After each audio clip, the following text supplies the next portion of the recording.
Ready to run a We're bell. live. Guys, we are live. We're Hey, live. everybody. How's everyone doing? Thank you for another Sunday with us. We missed last Sunday. Last Sunday was a Super Bowl and Super Bowl. Super Bowl Sunday, I and saw none of it. you saw none of it. I saw none of the Super Bowl. I was on stage performing on Super Bowl Sunday. I didn't Oh see one. yes, that's I didn't see, right. I didn't see the halftime show either. I just know when I got back to my hotel room and X was blowing up and social media was blowing up about Kendrick Lamar killing it. I was like, oh, good. I'm glad he killed it. Then I get on and look a little further and saw people bitching like crazy.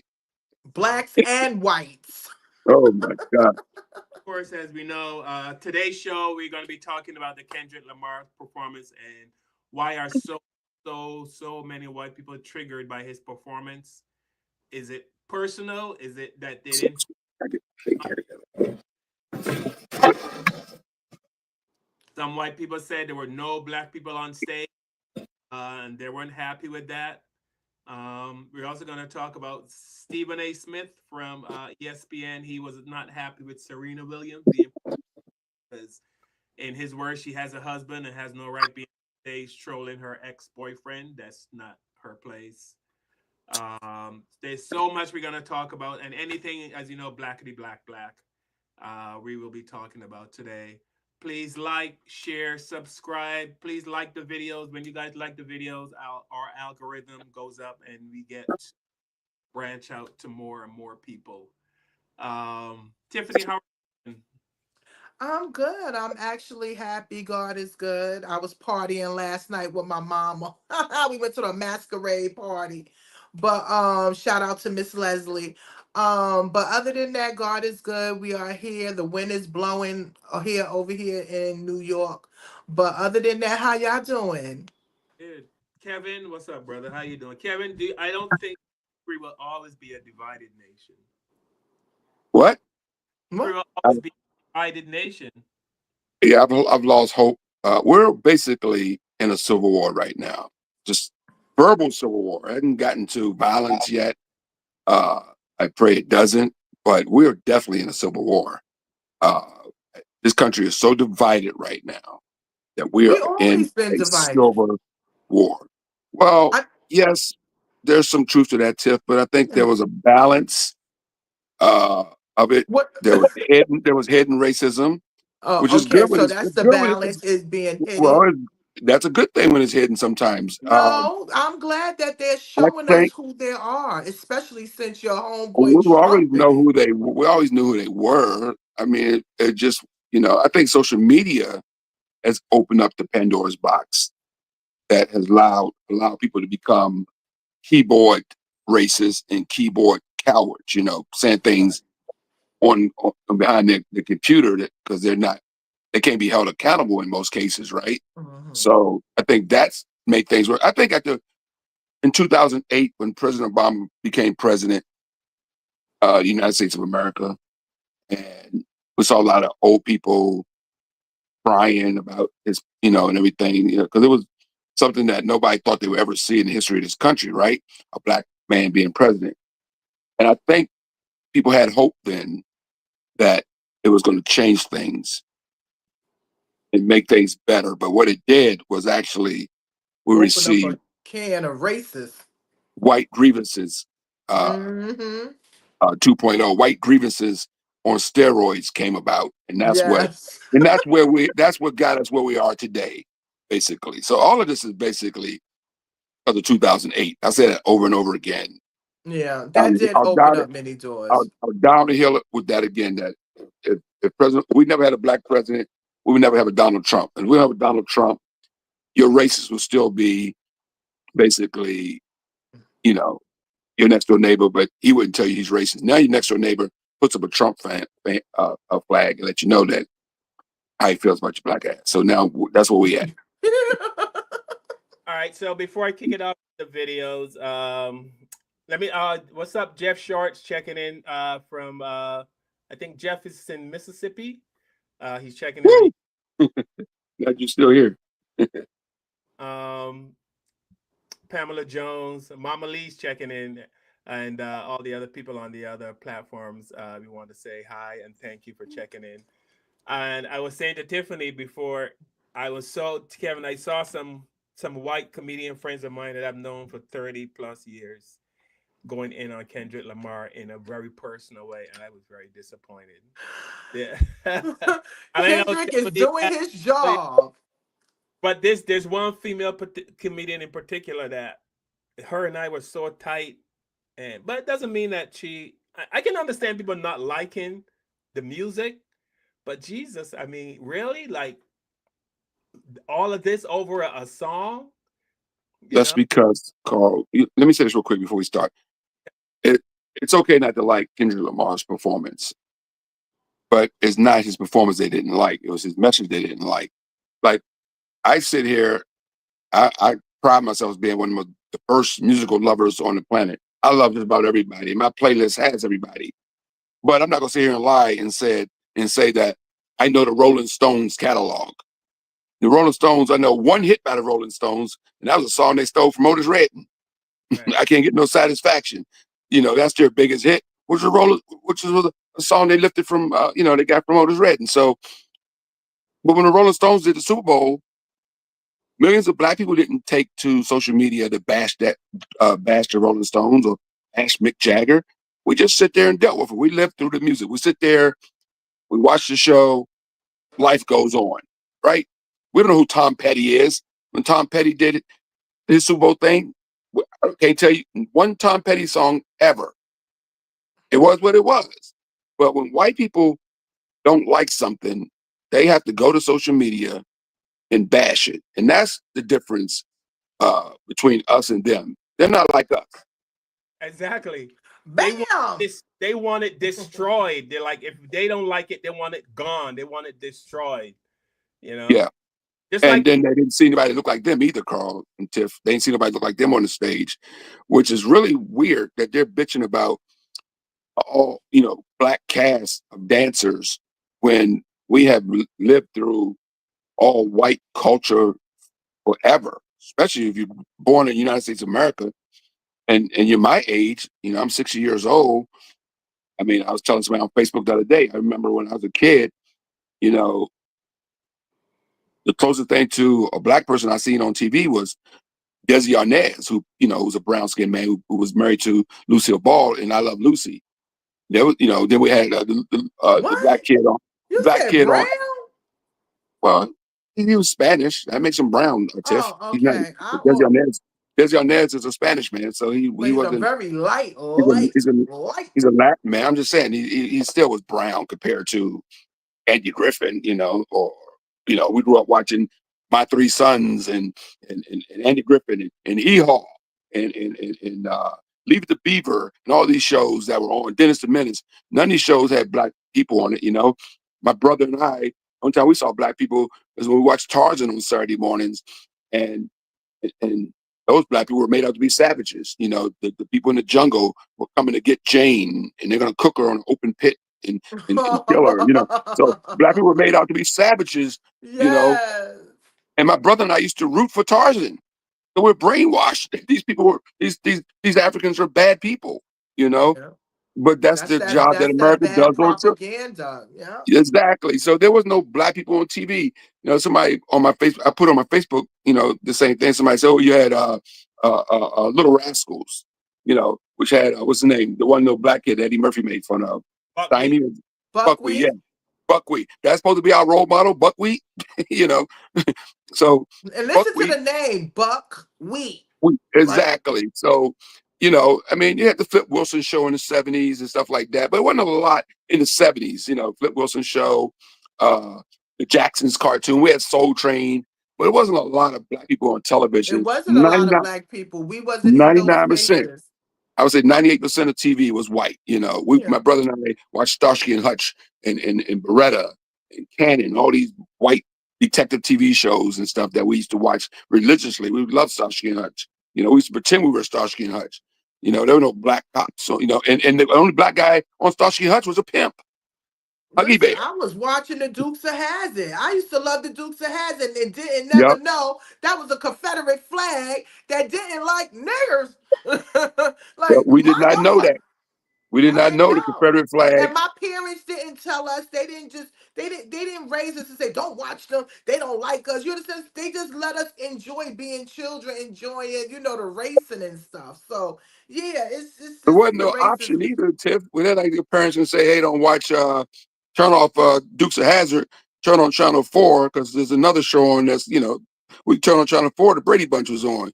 Turn on Channel Right. 7, Leave the Beaver was on. Turn on Channel 9, and My Three Sons is on. Right, there was no shows Mhm. with us. Right, so I even yeah, watched Little House on the Prairie. you're pushing it And now. those was I could all never sit white through that. people. Oh, what's the other one? Speaking of Little House on the Prairie, the one with John Boy. What was that one? What was that called? Remember Walton. John? The The Waltons. Yeah, Waltons. we was watching the Waltons on TV. So there Yeah. was no black people on TV. So for the audacity of white people to sit here and say that this halftime show was all black, when the average person in this country, not my daughter's age, somebody made a very good point that there were people born like when Obama was president. Like that's their first existence is growing up with a black president. You know, you think about that, that's crazy. That Like there's is that people is kind of deep to actually that say that people are because I don't think we're born. gonna have That's that for a that's long it. That's all they know. They were born, or they were 6 and 7 or 8 or 10 years old when Obama became president. So that's all they know is that this man was, Obama was president for 8 years. So if you were 7 when he became the president in 2008, your 8 years of your life, 8 years of your life, was a black man being president. Think about that. But people my age and Tiff age, I'm a little older than Tiff. And most people watching this show, we grew up. I was born in 1964, so I see a black president. Never thought I would. You know, Yeah. At least but we yeah, had the honor and the blessing to get it, yeah, to yeah. have him. We lived through a black president. Yes, we Yeah. saw it. We saw it Visually, he didn't do a lot for black people. He visually did a lot for us. for a whole nother show. All right. So here's what had the Caucasian, the people from Mount Caucasus, according to Our let's see, white cousins. let's see what your friends are pissed off about, Carl. yeah. So I know you not talking. Those your friends too. so here's what had the white America, the MAGA people in a tizzy. I want to perform their favorite song, but you know they love the sue. What song?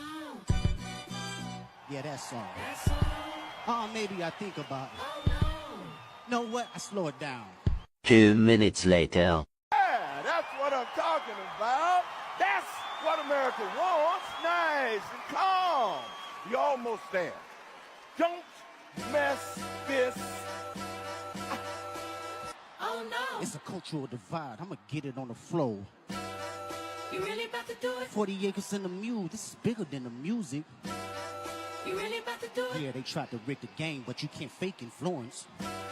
They get on it like that. Hey, I'm tripping, I'm sliding, I'm riding through the back like must have on a beat, bro, in rap, he a freak though, man, damn, call like Ember Lambs, tell him breathe, that truck torment they in love, just make sure you hide your little sister from him. They tell me Chubb the only one to get your hand-me-downs. Party at the party playing with his nose now. Baka got a weird case, why I see around, certified lover boy, certified. Rock, rock, rock, rock, rock. I'm on them tough. Rock, rock, rock, rock, rock. I'ma do my stuff. Why you trolling like a, ain't you tired? Trying to strike a chord and it's probably A minor.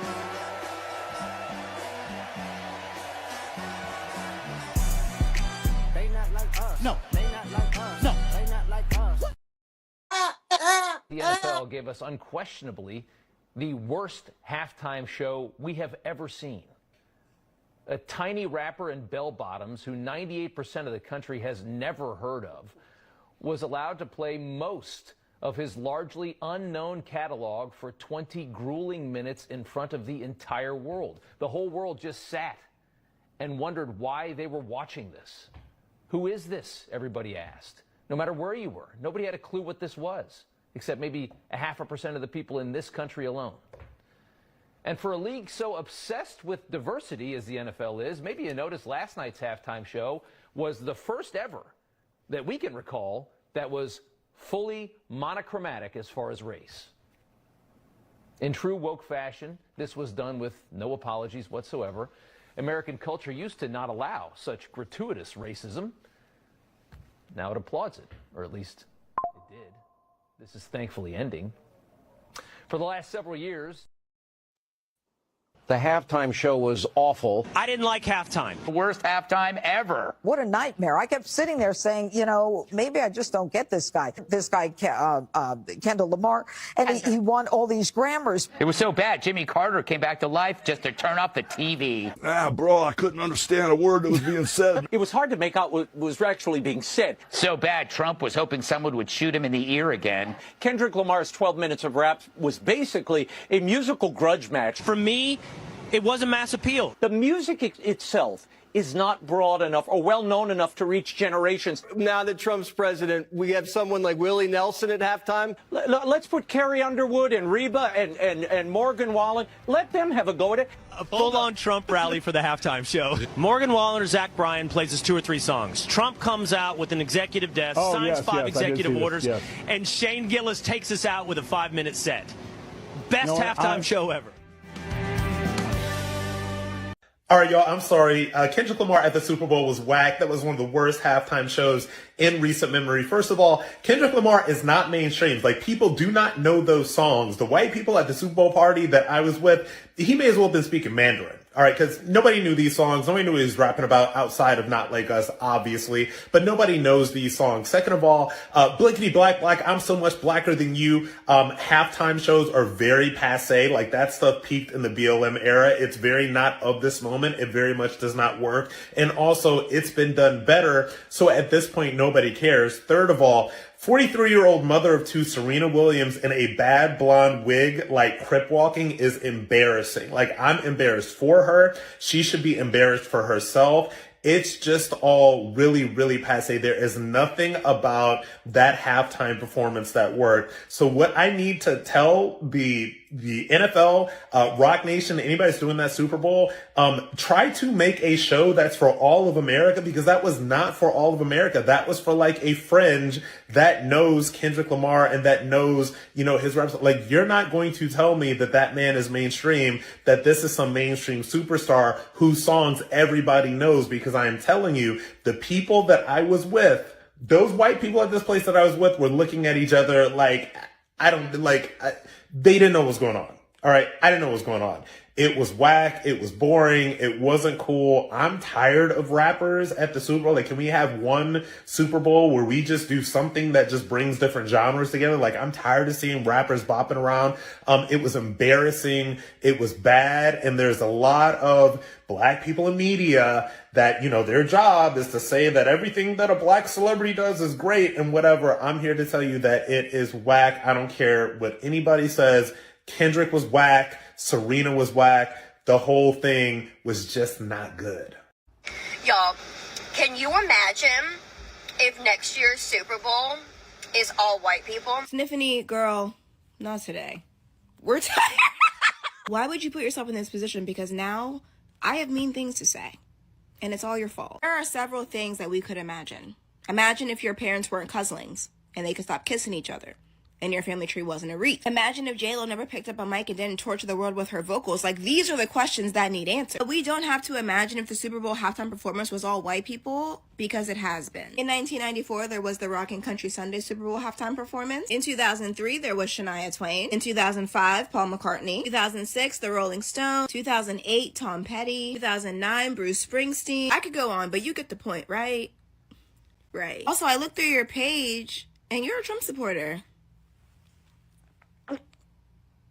I thought y'all didn't like DEI. Stinker butt. What? But mind you, and this is the craziest part, so let me hold your hand with an napkin in between when I say this.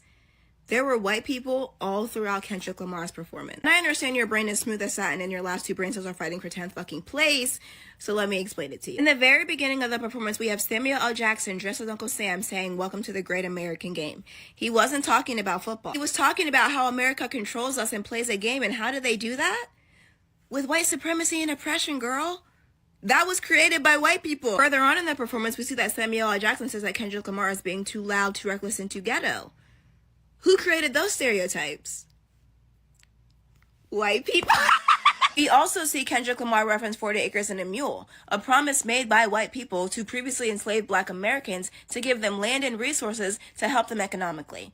A promise that was broken, by the way. And also, there was a white dancer who hijacked their way into the performance. Mind you, the contract said you must identify as an African American. Taking an opportunity away from black people? Sounds about white. Now, these are just a few examples throughout the performance. There's plenty more, but I don't want to overwhelm you because it looks like you're hooked on everything but phonics and thinking might be a little hard. Just because you did not see yourself in the performance does not mean that you weren't there. Let me add a second napkin when I tell you this. Unfortunately, y'all are always there. Hence the reason why Kendrick Lamar needed to put this deeper message in the performance. Hope this helps. Peace and love. Talk to you later. I can listen to it overnight. With the knowledge gain, break away from the chains. We helping you broke the black therapy.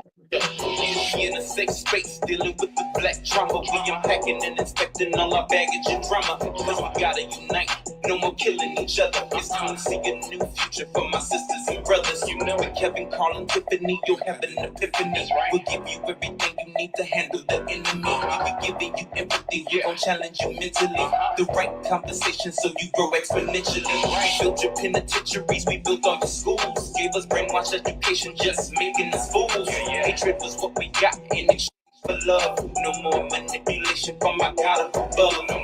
It's Carl, Kevin, and Tiffany. Now welcome to the Black Therapy Show. Let's go. Let's go. This is fair use only. We do not own the content or the music on this video. Please make sure you like, subscribe, and share. Thank you. All right, Tiffany, I'm going to start with you. Why do you think those white were so upset by Kendrick Lamar? Clearly, you saw the sister list the amount of white Super Bowl performers, and I think they probably outnumber the amount of black Super Bowl performers. No, they did. They have. This is a different era. Again, we're in a Trump era. So now whites is really expressing themselves more and more and more like they're being attacked. Nobody's attacking you. I'm very proud of Kendrick Lamar. I have been a fan of Kendrick Lamar for almost 10 years. And I like his message, and he's able to reach younger people. And yes, a lot of people are not going to understand him, black, white, what's up. But if you are of the culture, you will understand him. You understand? You will understand all his messages that he had. And I think the whites is just upset that they don't understand because it's about y'all. Okay? His music is about what us as black people have been going through for years. He just do it in rap. Now, yes, he had a beef. He was going through a lyrical beef with Drake. It was also for Drake too, but it was also for America. And I'm happy that he was able to get a platform that big to be able to express his art. It's Black History Month. He did a very well job. You know how many people got jobs that was on that play on that film? He put money in people's pockets. They don't think about that. They just thinking about their sad little feelings. Y'all will be okay. They actually, a lot of those messages went over their head. And I hope that now people do take their time and really listen and recognize and stop complaining because the numbers don't lie. Did y'all see the numbers? 133.5 has viewed that Super Bowl. So it must was something. Now, people, and another thing, let me say this. People, stop comparing Kendrick to other artists like Tupac and Michael Jackson and stuff like that. He's in a class by himself.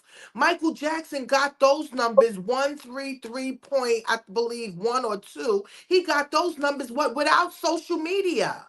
Okay, so that's why he got it. He was an awesome artist. Kendrick did a very good job, and everybody wanted to see it back and forth and back and forth. And I saw it at least 5, 6 times. And I'm happy. That means he did his job very well, that he got people still talking about it. He got white people very upset. They're shaking. They don't understand it. What is going on? This is horrible. It's good. Thank you. We understood it and we had fun with it. It's the game of America. I mean, I not liking a certain kind of music. I get all that, you know. But the way people are going in, like before we went live, I saw some of my white comedian, and I said friends, and you told me they're not friends, they're acquaintances, and I Yes. think that. But these are people for 20, 30 years. And the way they went in Mar, it was like, Jesus, okay, I get you don't like the kind of music, but Jesus, is it really that deep? I mean, it's like they wanted him gone. If they could friggin' tie him up and you know what I mean, discard him I just couldn't believe how they were going in on him. I mean, listen, I have heard white people say we're going ice fishing or we're going ice climbing. I heard some white friends say, excuse me, we're going ice climbing. Who the fuck climbs ice? But that's what they do, right? But I never said that. Oh, that's stupid. No. Go ahead, climb all the ice. That's your business. Enjoy your life. I mean, when all Mick Jagger and Teddy and all them were on the Super Bowl, right? What black people sat there, we watched it. It wasn't our thing. We probably went and got some snacks, got something to eat. Is it over yet? No. Grab some. We go to take a bathroom break, but we didn't go in and go. Oh, it's we didn't protest or nothing. It's just it's like when they don't like something, they want it gone, right? Like we talked about Black Wall Street, right? They didn't like our store. Okay. If you don't like our stores, just don't come. But That's no, it. come and they burnt it down, Mm-hmm. right? They had other black towns that they put them on. You know how much effort goes into putting an entire town underwater? There are so many towns that are underwater because the white people just did not like black people doing anything, just even being alive. So they flooded. It's like when they don't like something, they want it gone. We don't like something, we go, but okay, go ahead. Like you said, go do your thing. You know, Kevin. And they still that way, Carl. They don't, they don't want an all black Super Bowl. They were already still pissed off about Usher last year. They was mad at Usher too. Yeah, it was a lot of complaints about the Super Bowl last year. Because it was Usher, it was too black. They didn't like Usher. They didn't like the Super Bowl with Snoop and Dre and them either. So it's been ever since Jay-Z's been producing these halftime shows. White America's been unhappy because these halftime shows have been predominantly urban music, rap music, right? And I mean, I don't mean to say rap music, rap music, international, but you know what I'm saying? I'm saying ever since Jay-Z was given the position to, which a lot of people say he was given that position as a pat on the wrist for what happened to Kaepernick, right? That was their way of saying, all right, we screwed up with Kaepernick. We're gonna give you this position to produce some shows, Jay-Z. Yeah. But remember, we are the numbers. Look at the numbers. Our numbers is bigger than the white performers' numbers. They don't care about that. I mean, maybe the people at the end of the day, the business people do. Yes. Whoever makes money off of ratings, they do.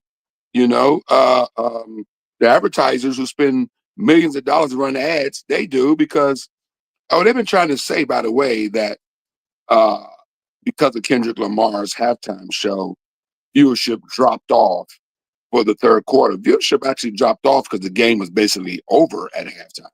Okay, it was done, and we really wanted to see the halftime anyway. Bam. Yeah, the score was lopsided. Philly was kicking that butt, and it was basically a wrap and almost a miracle for them to lose that game the way they were playing. So, people start doing other stuff because basically the game, unless you were a diehard Philly fan, other people were just disinterested in finish watching the game because they figured the game was over. It didn't drop off because Kendrick sucked or anything like that. weren't interested in the game after halftime because of the score. And they can't say it sucked either because look at the ratings. It still was the most watched ever. So Yeah. I mean, listen, they complained about a lettucey. They complained about the gay guy. They complained about everything they could complain about. They're just mad the Chiefs lost. Listen, Philly won. Listen, get over it. It's fun. Like I said, he did a job well done. You see that they're talking about it, and And they you still should. talking about it, huh? And in New Orleans, and you know what? New Orleans, I think because it was in New Orleans, I first of all, Ledisi did an amazing job. She's an amazing artist, Yes, an she incredible is. She's singer. an amazing artist. Um, I'd be honest with you, and I'm an honest person. I didn't enjoy what's his name? Basil. What's his name? Oh, you talking about Baptiste? He's actually a local there. He's a Yeah, I local know. there. I didn't enjoy his rendition. No disrespect to him. I know I've seen him perform. He's incredible. I just didn't enjoy his rendition of what He he, was what doing he. a New Orleans rendition. I don't care what he was doing. I didn't like it. Well, you know But what? You go up there and you sing it. I can't sing. But I'm just saying. Oh, okay. So that's why you can't say nothing. No, I'm just saying that I didn't enjoy it. That's all. I don't mean it. I'm not knocking him. I just didn't. I didn't think it was the best version of that song. That's all. I was So wondering who drew on his piano. That piano was lit up. It was colors all I over the mean, you got place. to think Colors. about. I mean, you got to think about the footsteps. No, Whitney Houston, first of all, and Oh, stop. You know. Jennifer Hudson also sung that night too, right? Oh, I don't know, but you know nobody Didn't can't Jennifer mess Hudson with do? Whitney Didn't Jennifer Hudson Houston. do? Didn't Jennifer Hudson do the national anthem? I think she did. No, Who sung the national anthem? the guy. Well, what did Jennifer Hudson sing? She sung something. Jennifer Hudson was there. Yes, she was. She sung a song. No, see that she must have sung something earlier in the because I didn't see Matter of fact, I don't know. Please, people in the I chat, could was be Jennifer okay. Let me Hudson let me there? check. Let me check. Okay. 'Cause- I saw a video. Maybe it was old video or something like Yeah, that. I She was was about to singing say her ass something's off. going on because I didn't see Jennifer there. I know Lettucey did Lift Every Voice and Sing, and And the that was guy, amazing. Mr. Baptiste, he did Baptiste. the Star Spangled Banner, whatever the case may be. But they Okay, so the complained Star about Spangled that. Banner and the Listen, national anthem are two different songs, then, right? huh? Those are two different songs, right? National anthem and the Star Spangled Banner are two different songs, right? I don't know. Wait a minute. Because I'm sure Jennifer Hudson was there. I'm going to Google it right now as we speak. But yeah, I could be wrong. If I'm wrong, I'm wrong. So I don't yeah, know. yeah, we'll figure it out. But I What saw you clips said? from this. What you said, Carl? Reading a comment, someone is watching on YouTube. Engine number 9 said there were two black quarterbacks: Samuel L. Jackson, Kendrick Lamar. I mean, it was just too black. He was saying all those black. It was too black. Black. Listen, But we have to too entertain this. black, too strong. It's all right, and that's what they can't handle. It was too many blacks in one place performing. It was just too much. They can't take too many niggas in one place. Now you know they used to us performing for them. We've been performing for them since slavery, since even probably before then, performing for them. So I'm not worried about them. I'm so happy for Kendrick. Go Kendrick. Go. And you remember the week before he won 5 Grammys. He's doing well. That's what I was going to bring up. That the guy who said he was unknown. The guy won 5. He's actually have 7 Grammys because he won 2 before. So he's a 7-time Grammy winner. No. A Pulitzer. I think he has some type of Pulitzer Literature Award. Pulitzer Award, yeah. Yeah. He He has a lot writes of different literature. Yeah, everything. yeah, He he has writes awards. again, people. He writes and create everything he does. He does not have ghostwriters. Listen, when Beyonce won her award, they said almost 70 something, 40 plus writers was up there for her album. Kendrick have no writers. He write his own music. You have to give him his respect for that. Also, Miss B on YouTube said they sang the Black National Anthem. Yeah. That was by Lettucey. Right. Yeah, and Lift every voice and sing. and they were going to boycott. There were a lot of people on social media saying they were boycotting the Super Bowl because of the Black National Anthem being sung, Carl and Tiffany. So Why you yeah, know there were what? people that were boycotting the Super Bowl Mm-mm, because they don't want to. They say it's only one national anthem in this country, so people are boycotting. But my point is, 75% of the NFL players are African American men. You must was reading my mind because I was saying if they do not want us to do lift every voice and sing, take every running black man off of the field. And I bet you they'd be very mad with no money and no athletes. But Because you can't have D.L. okay, Hughley had a all great. you He you had a can't great have a whole bunch line. of white boys running around there. Please, you need our chocolate chips. D.L. Hughley said, "Without black players, the NFL is rugby." Boom. Uh, D.L. they Hughley be also had killing another great. me.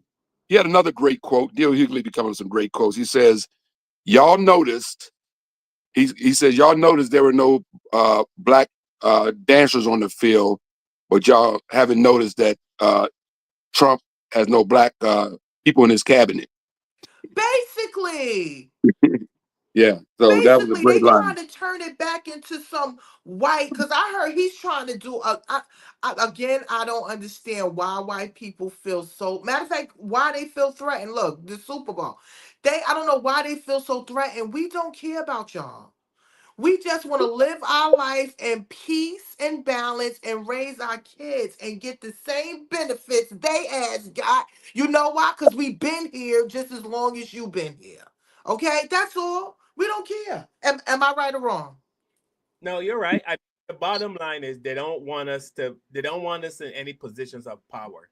They just want us to run, right, play sports, sing, dance. You know what I mean? They But want their niggas back in their place. exactly, right? Kendrick Lamar had a message, and they knew there was a message, but I think they couldn't figure out what the hell is he.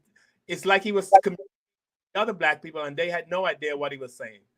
So it's like they were in on it, and they weren't in on it. And I think that's what really upset a lot of Mhm. people because they felt like these black people are somehow kind of like when the Africans play drums to communicate with each other in Africa. That's right.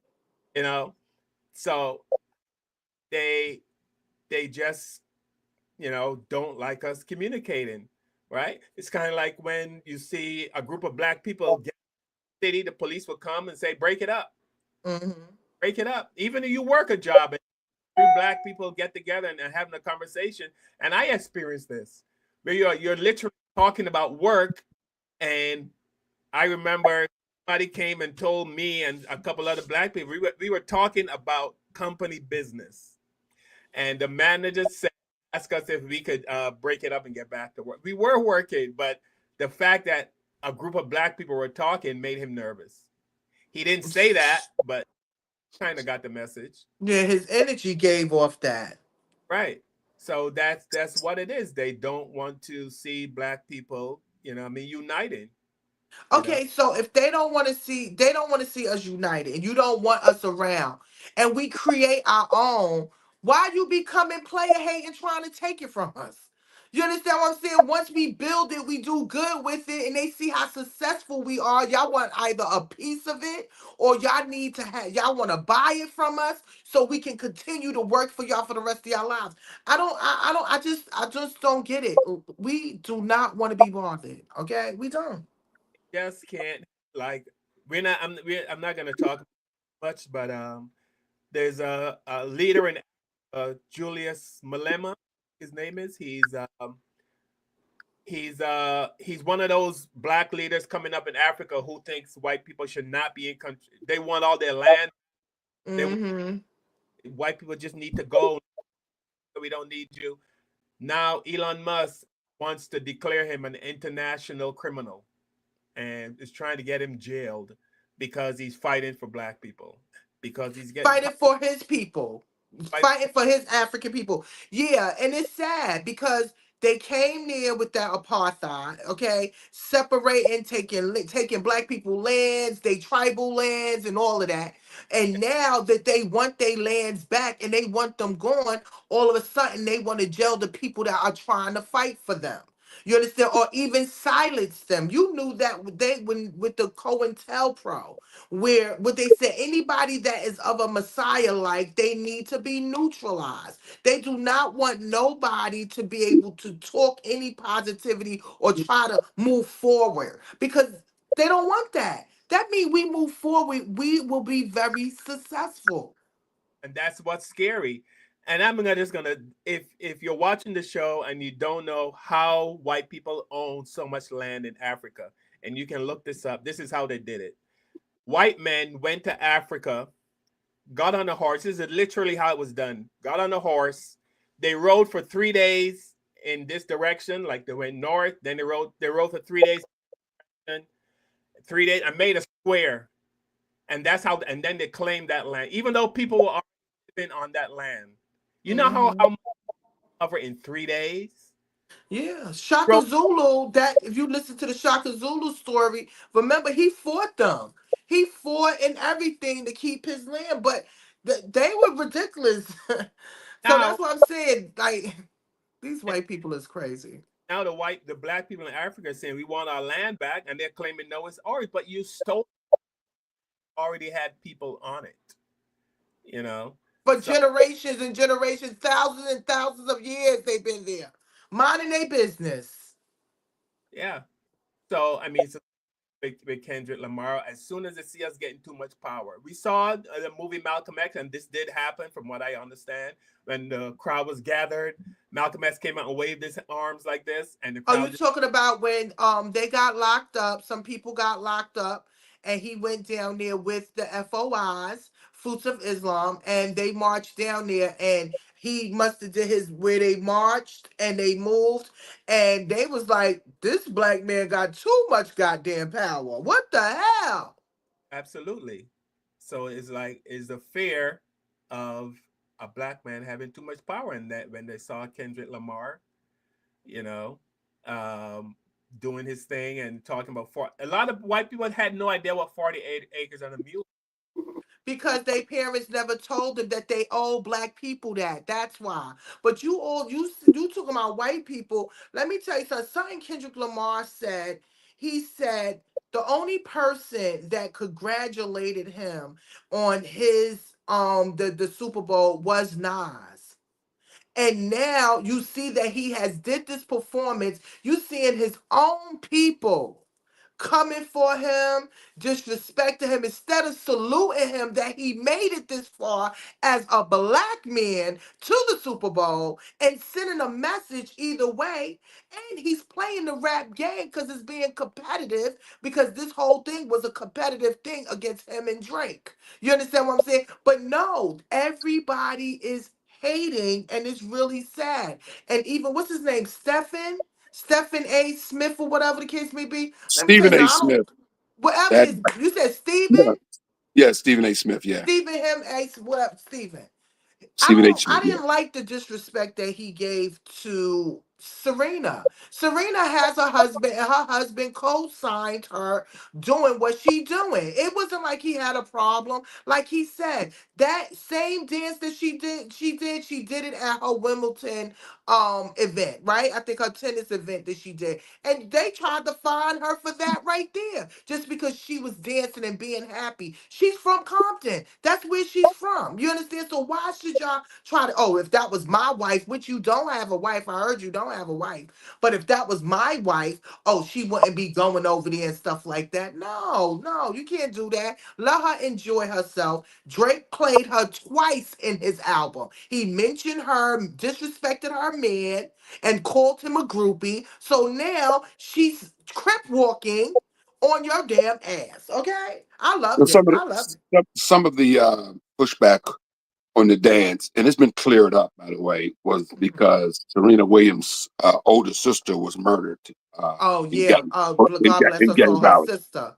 Yeah, her Yeah. sister was killed in gang violence in L.A. Hmm. Shot in the head. So people go, "Why'd you glorify Crip dancing when your sister was killed by Crips or something like that?" So, but Serena Williams has also donated her time and millions of dollars into LA gang violence to get rid of it and stuff like that. She put her money where her mouth is. And it's become not just a gang thing anymore. It's more now of a cultural thing. Right. If you're from LA, so it's not glorifying gangs. This just means you're from LA. It's like Right. DC has go-go music, you know. Mm. And New Orleans is known for its jazz. So everybody has their thing. So that's their crip walking is it's that South Central LA thing. That's what they did. Snoop does it all the time. You know, if you're from LA, that's what they do. You know, And I heard that. Ice Cube does it all the time when you see him dancing. Yeah, Mm-hmm. it's a South Central LA thing more Yeah, than it's a Compton, like Compton. That's what you said. It's Compton. But yeah, it's Compton. Yes. what I heard was that's not even the original Crip dance. It's like Crippish. You know, it's not the original dance. It's just that she was doing her jumping and stuff. And again, she looked good. I didn't think she looked bad. I think No, she looked good. Yeah, she looked good. all Yeah. of them look good, even down to Samuel L. Jackson. I loved it. I mean, it was very thought out. And again, if you look at all the messages, a lot of people didn't get it, but they can get the Squid Games. You heard what the Squid Games is: rich people killing poor people. You understand? So that was a nod to that. You understand what I'm saying? Also, the prison Phil. They showed that the video game. I mean, it was just messages. I loved it. I loved it. He was And saying that America's a big video game. Also, there was a lot of hidden yes, messages. A lot of hidden messages. Also, there was a point where they were separated. The flag, the dancers separated. That was to say that America is divided. You know, there was a lot of yes, messages. Somebody had told me that Samuel Jackson's was basically also there as you know to push back on Black Trump supporters. Also, you know, so I read that online. Several different people had brought that up online. That's also was one of the reasons he was there because he played that famous Uncle Tom character in Django. Remember? So and and again, please, people were saying that the A was for A minor. No, his logo is a A. If you, I think it's called PG Lang. And if you look, it's a A. His A is on a crooked, and then they have two children pointing at it. So that's why what we're getting is the A. The A was for because a lot of people was like, "Oh my gosh, he put that for A minor," and A minor too is a chord in music. So a lot of people don't understand that also. And did you see the Saturday what's that Saturday Night Live redemption of it? What they did? no, I didn't watch this Saturday Night Oh Live. no, Carl, you gotta pull that up. Saturday Night Live did they did a Kendrick Lamar All right. Mm, for the 50th anniversary. It was ridiculous. it's It was funny. There's been a lot ridiculous. of funny videos online about that though. Yes, they Uh, talking about his pants. They was talking about his flare jeans. I think it's by Celine. Them shits is like 1,200. I think what 1,100 or $1,200 for well, them pants. I guarantee you one thing. There'll be a lot of people walking around with bell bottom jeans on. Watch. I already see Exactly. He just started a trend. Don't get it twisted now. mustard on Bell a bottom jeans beehole. will be worn in the future. If you don't own a pair already, people will be watch Forever 21 and all these other stores gonna have bell bottom jeans for sale coming up. I guarantee. I guarantee you too. All right. So Shout there's out. Oh wait, one thing. I'm sorry. Shout out to Mustard. If y'all ever listen to the music, he always say "Mustard on the beehole." Anyway, Mustard is the producer and the beat maker of mostly all of Kendrick Lamar music that was played that night. So especially Not Like Us and Turn Your TV Off. He actually was the one that did the beats to it, and he said for some months he would sing Kendrick Lamar beats all the time. Kendrick never got back in contact with him, nothing. He said he found out just when we found out about the music, he found out. And this was his first Grammy. So shout out to Mustard. You did very well and you got your first Grammy. all right. So here's a actor. I he looks familiar, but Robert Davy or Davy, how I pronounce his Yeah, name. he done a few B movies and stuff like that. Punch him in his face. Yeah, show that clip. I hate this. Dude. He had a You lot to said He's done some good. He's done some movies. Yeah. All right, here. I know him. I know his work. You know that saying, it's not what you say, it's how you say it? This is a prime example of that. Check this out. Dear fellow Americans, just my quick little rant on this halftime nonsense. I mean, come on, stop with the ghetto crap. I'm done with the ghetto. I've had it up to here with ghetto. I know they want to say rap is this and rap is the streets and rap is the current and rap is the that. Look at jazz. The jump black and jazz blues artists. Give me the Count Basie band. Give me Duke Ellington's band. Give me the history. Give me jazz. You want to go black? Go art. Don't go ghetto. Let's lift the streets. Let's lift these kids off the streets. Enough with the garbage. Enough with the garbage. Enough with bringing these kids down into the garbage. Like that's the cool thing to do and this and that. No. Those gentlemen that created an art form, a gorgeous art form, those jazz artists, let's propagate that in America. Enough with this bullshit. Who in the NFL hired this act? And Sam Jackson monkeying around. I mean, I'm sorry. It just repulsed me. It absolutely repulsed me. What was the point? What's the point? Let's lift the kids. Let's give them something to aspire to, talent to aspire to. Let's train them in instruments and jazz and stop this rap crap that everybody thinks is the new Shakespeare. It's not. It's garbage. It's not lifted. It's down. It's down. You have such great musicians, great black jazz musicians and other musicians that could have been used. And instead of this crap, what are they trying to do? What's the message? What's the message in the collard greens? Tell me. This ghetto crap. I'm done with ghetto crap. Lift the streets, man. Lift the streets. And black brothers and sisters, you've got so much talent out there. Lift the streets. Teach your kids dignity. Let's bring them into dignity instead of the street. Instead of shitting in the streets. Enough of it. So his thoughts. He thought the halftime show was ghetto. That's right, ghetto. Which is ironic because Samuel L. Jackson, playing Uncle Sam, chastises Kendrick for being too ghetto. Which was the point. We're constantly being policed as to how we should act. Hip-hop is a part of our culture. Whether or not you guys think it's ghetto, it's art. Jackson Pollock threw a bunch of paint on a canvas that looked crazy. But that's considered art, right? You acknowledge that jazz is a part of black culture, and you consider that art. Do remember that back in the days, jazz was also considered ghetto. But just because you don't like it doesn't mean it's less than. It's like I look at Jackson Pollock and think it's a hot mess. Doesn't mean it's not art. It's just not my taste. You talk about getting the kids off of the streets. You should be talking about uplifting. But that is what he was talking about. Us rising above the struggle. Instead of bashing what he did, how about asking someone, doing a little research? You can have a better understanding of what was done, and then form an opinion. See, there goes that critical thinking again. I also think it's ironic you would mention it being too ghetto and sending a negative message to the children. In most of your movies, don't you play the bad guy? Gangster? Killer? Get it, that's just art. Is that really sending a good message to the children? People in glass. You're right. He always plays a bad guy in every movie. Oh, by the way, he made a video, Carl and Tiff. After that video went viral, he made another video apologizing because he caught heat. Yeah, he had an apology video because he'd been catching so much heat. It seems I put my foot in my mouth. And it's interesting that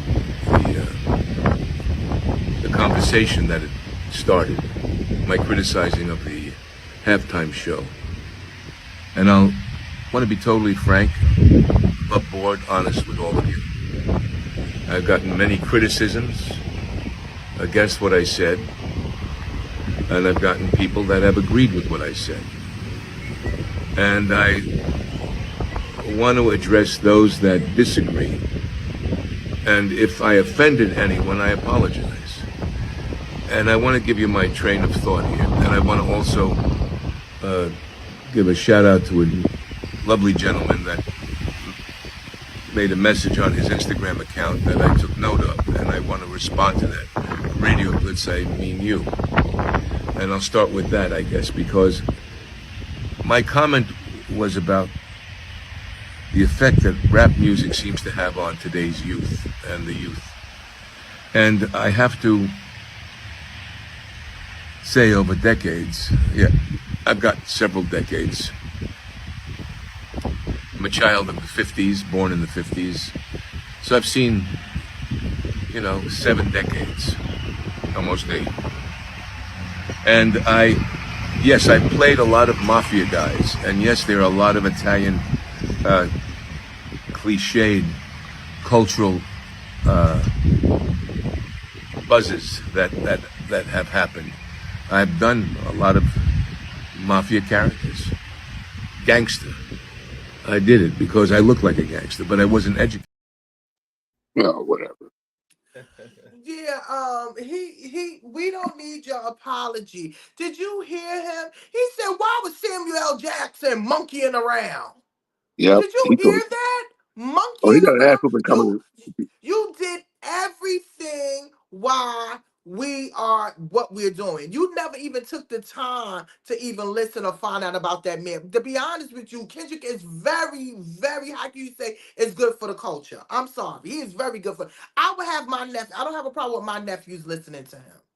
Another guy I would not that you want my played earlier. nephews listening to them other guys that's talking about drinking, sipping, syrup, and all that all that stuff, and shooting and killing and stuff. I don't want my nephews listening to that. Just ridiculous. The other guy, Carl, that you played earlier, the black guy who said his white Oh, friend. he's a raccoon. He also put an apology video out, well, a pushback video, I should say. Oh, he did. Yeah, he even catching so much heat that he came out with a video pushing back on what he said. So yeah, all these guys, dropping these videos, running their mouth, and then they're coming back making these apology videos now because they're catching so much flack on social media from people. He got called every type of Uncle Tom under the bus, I'm sure. He said, "What is in the collard greens?"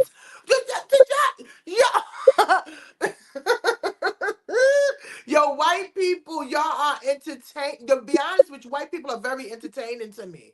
I just be sitting back watching and laughing. They are entertaining.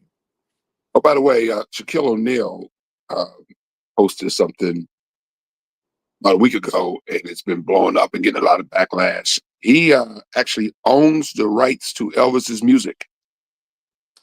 Yeah. Oh, Yeah, he bought the rights to Elvis music because he got it like that. And very he's been smart. and people, yeah, of course. And then everybody's going white America's going crazy because he owns Elvis's catalog now. When this happened? He also owns Forever 21. If you shop there, Forever 21 stores, he owns those. The man's a good businessman. He took his money and investing and stuff. Shaquille O'Neal's worth a lot of money, and he's a great businessman.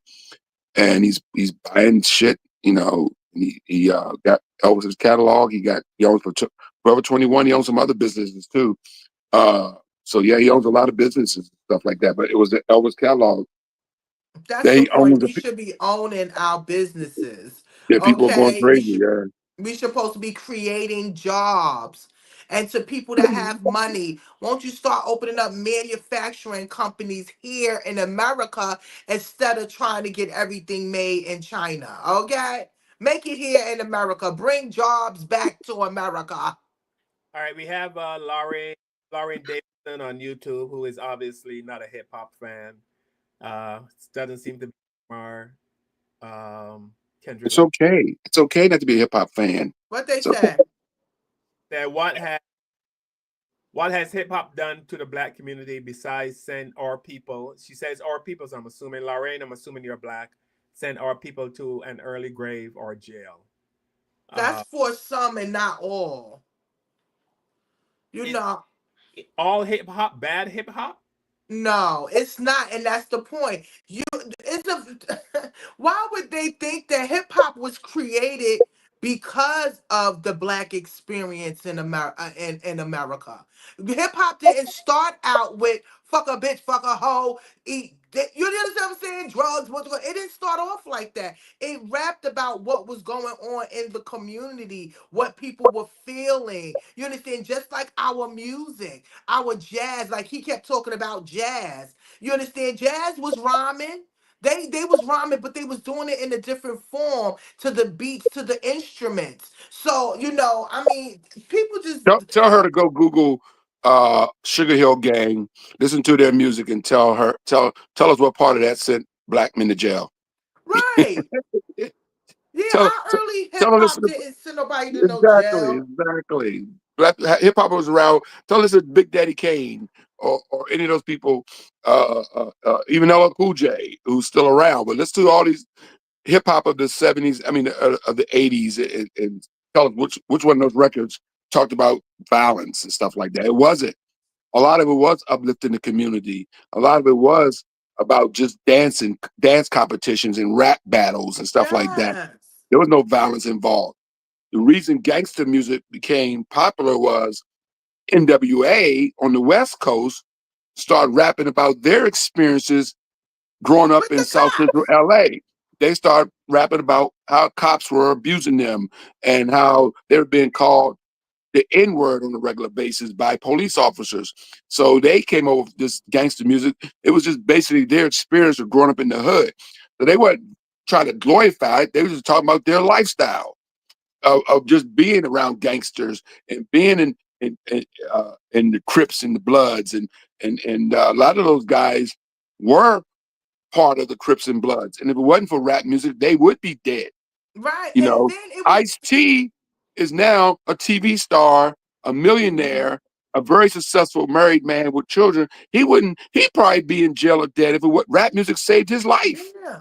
And it's about the environment too. What you think they were rapping about? The environment that the system put us in. They had That's what us I on said, sir. top of each other's in projects. They had us where we had food that is not able to have supermarkets or anything like that. So how dare you? Okay? Tell them What listen the to hip Public hop Enemy. or music. Music. Hip hop is a part of music. Please don't never Yeah. get it twisted. Yes, it only been here for 50 years, but it made a change. Yes, many have gone.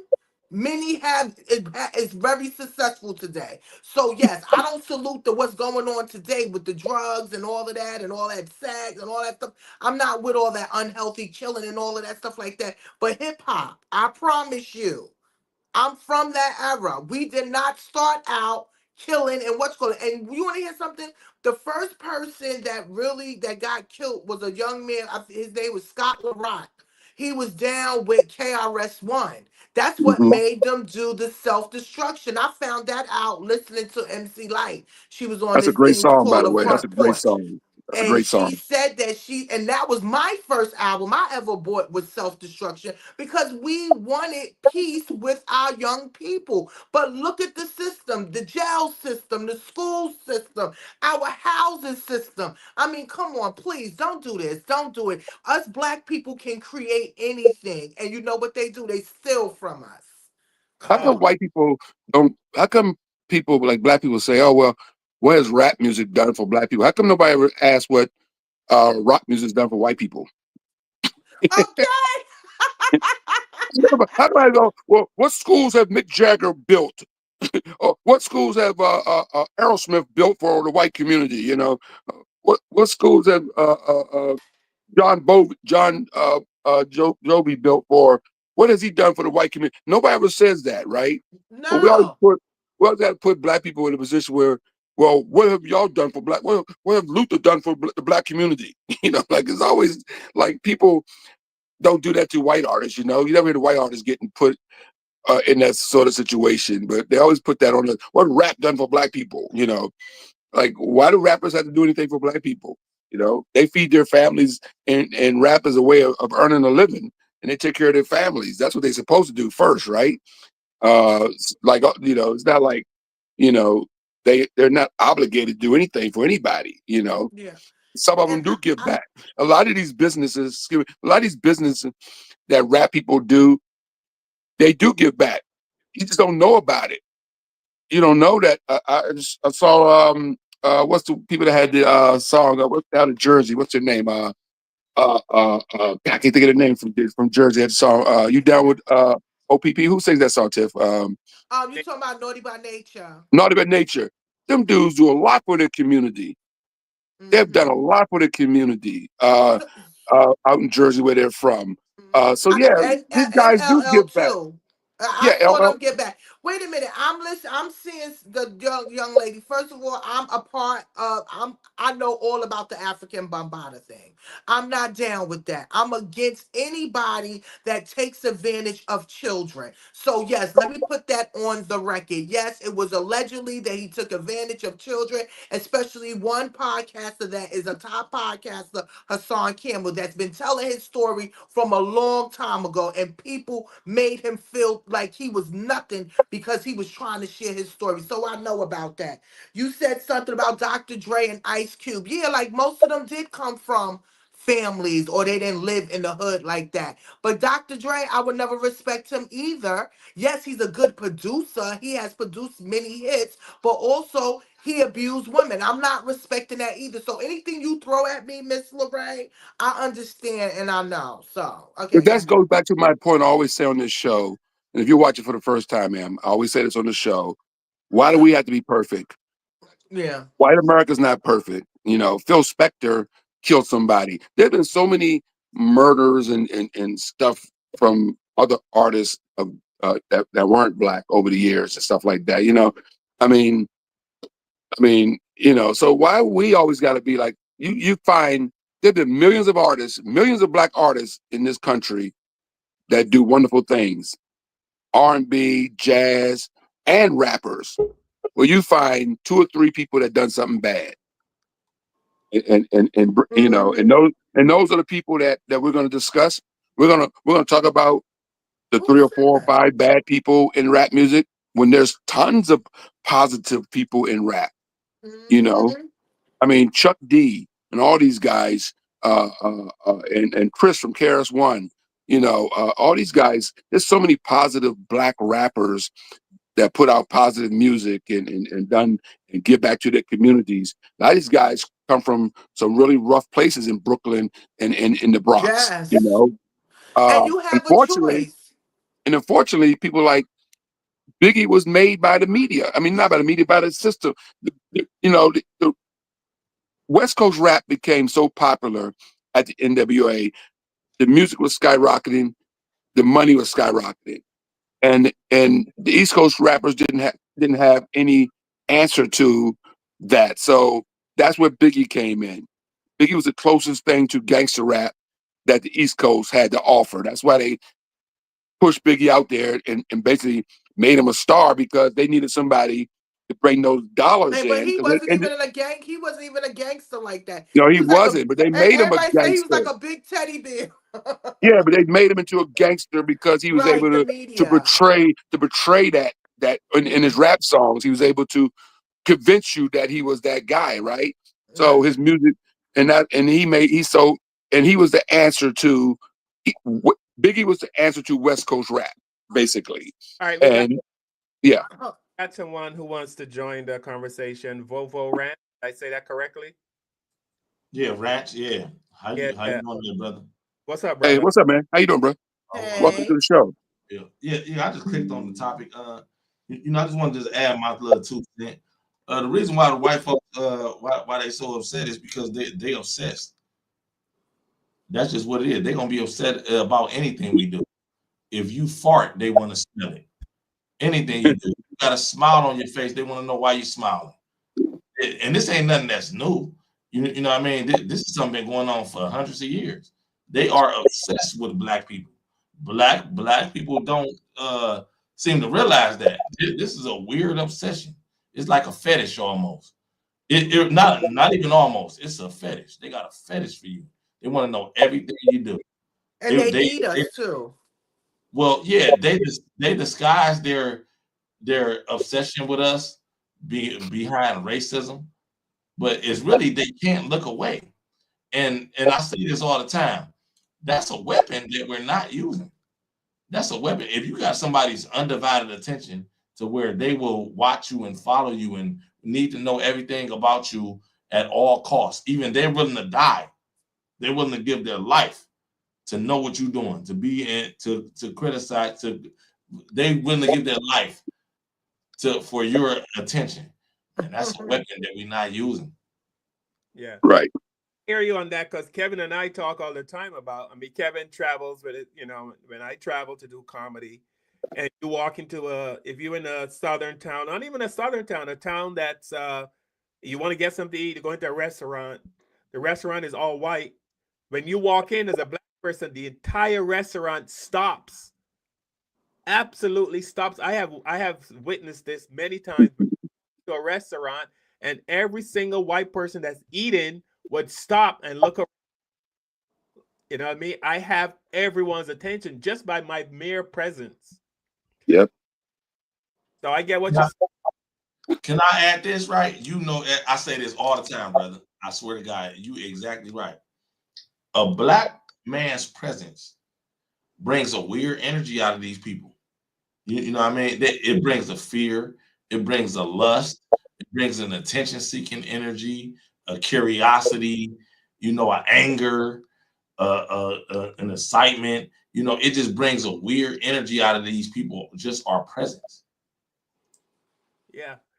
I mean, I don't think we can ever what can we do about this? Is there anything we can do? I mean, some black people try to smile. That's why some black people smile and try to tap dance when they're around black people. The whole attitude changed. Now they call it code switching, where when you're around white people, you gotta act a certain way or talk a certain way. And this, like you said, this has been going on for generations and generations.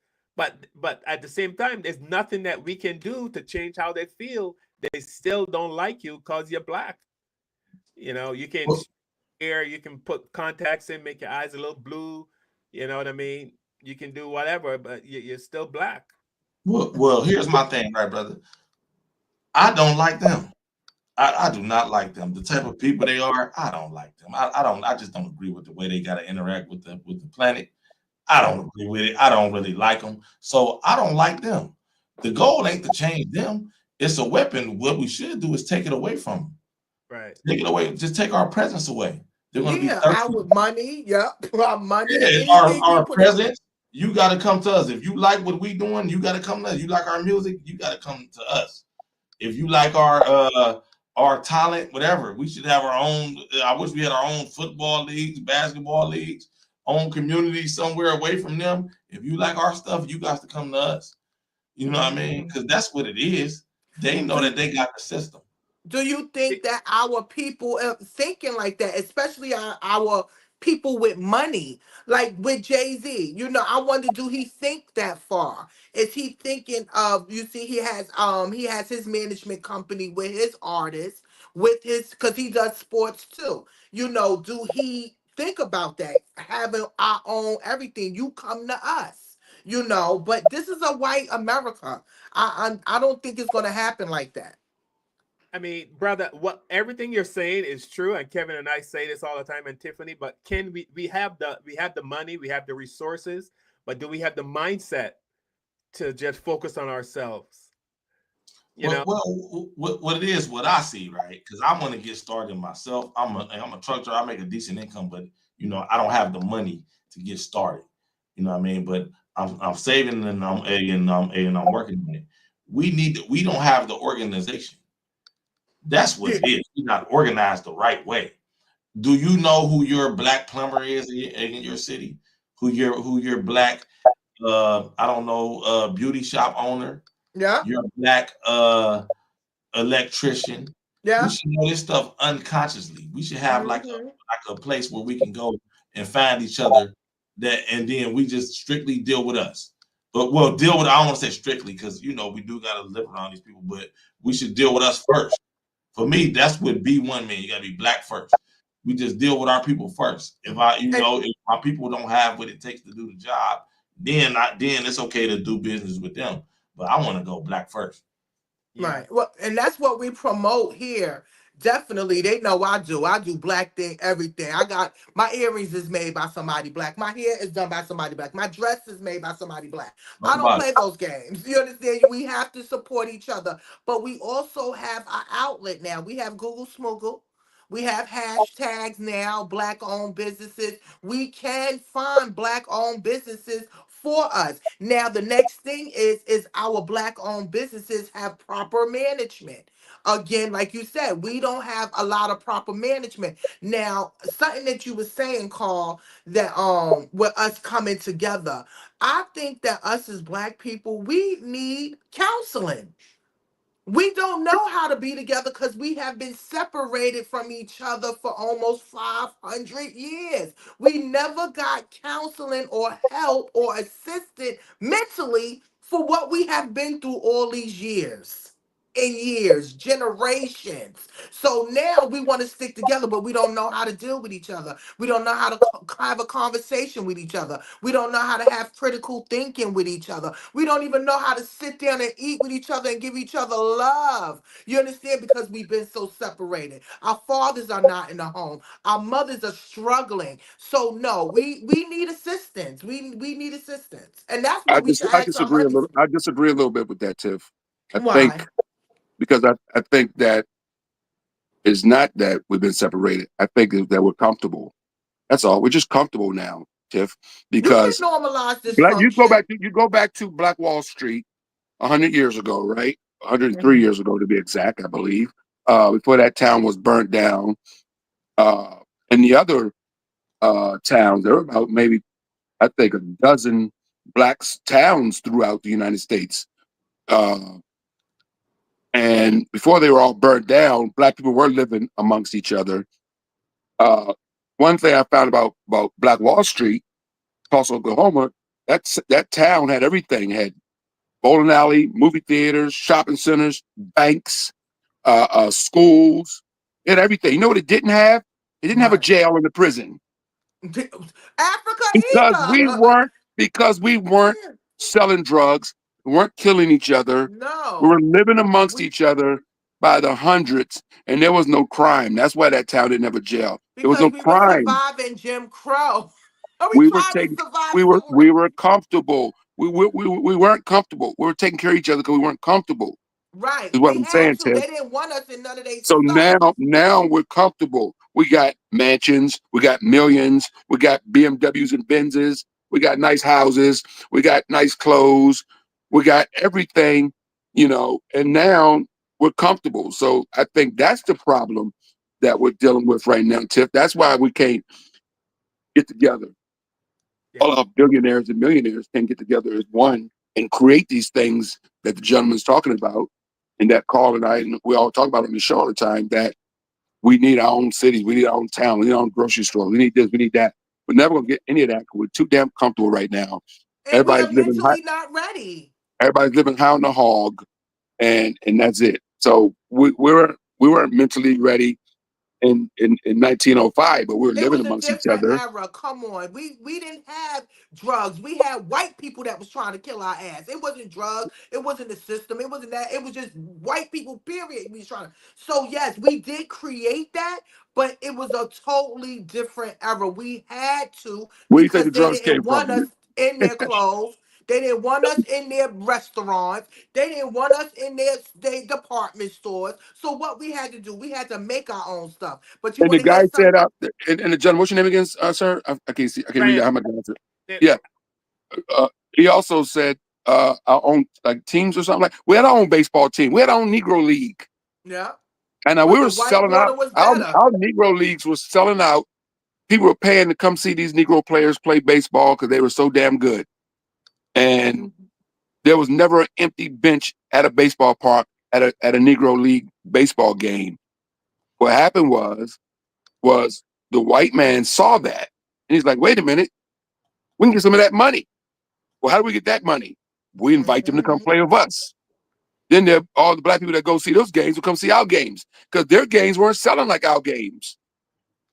Their baseball games weren't selling out like the Negro games were selling out.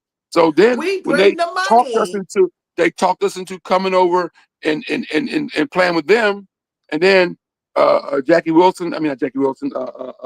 What's the first black baseball player? Robinson. Yeah, Jackie Robinson. Jackie I'm sorry. Robinson. Jackie Robinson goes over and plays with them, and then all of a sudden, all the Negroes back in those days say, "Hey, let's go to the ballpark, Yankee Stadium, so we can see Jackie Robinson play with the white boys." And next thing you know, it's more black people. Next thing you know, Negro leagues now ain't packing the stadiums no more because the best players we had went to play with the white guys. Right now, we have Yeah, that's what happened. our stadiums are empty. Same thing with the bus boycott. Yeah. Uh, I was listening to Joe Madison tell the story years ago that we had our own bus company. We had a black bus company Yes. that Radio was doing stations and everything. Yes. well. Cab That was doing services. well. The black bus station was doing well. My thing is this, right? So, we also got to remember what I noticed about my people. You know, like we can't get stuck in the past either. It ain't 1905. It ain't 1925 or 1825. It's 2025. Right now, we got to be talking business. You know what I mean? Like that's the number one thing that we got to be talking is business, and we got to be doing it for the community. You know what I mean? Like we, like I said, like the brother was saying that we're comfortable now. That's true, and we supposed to be comfortable.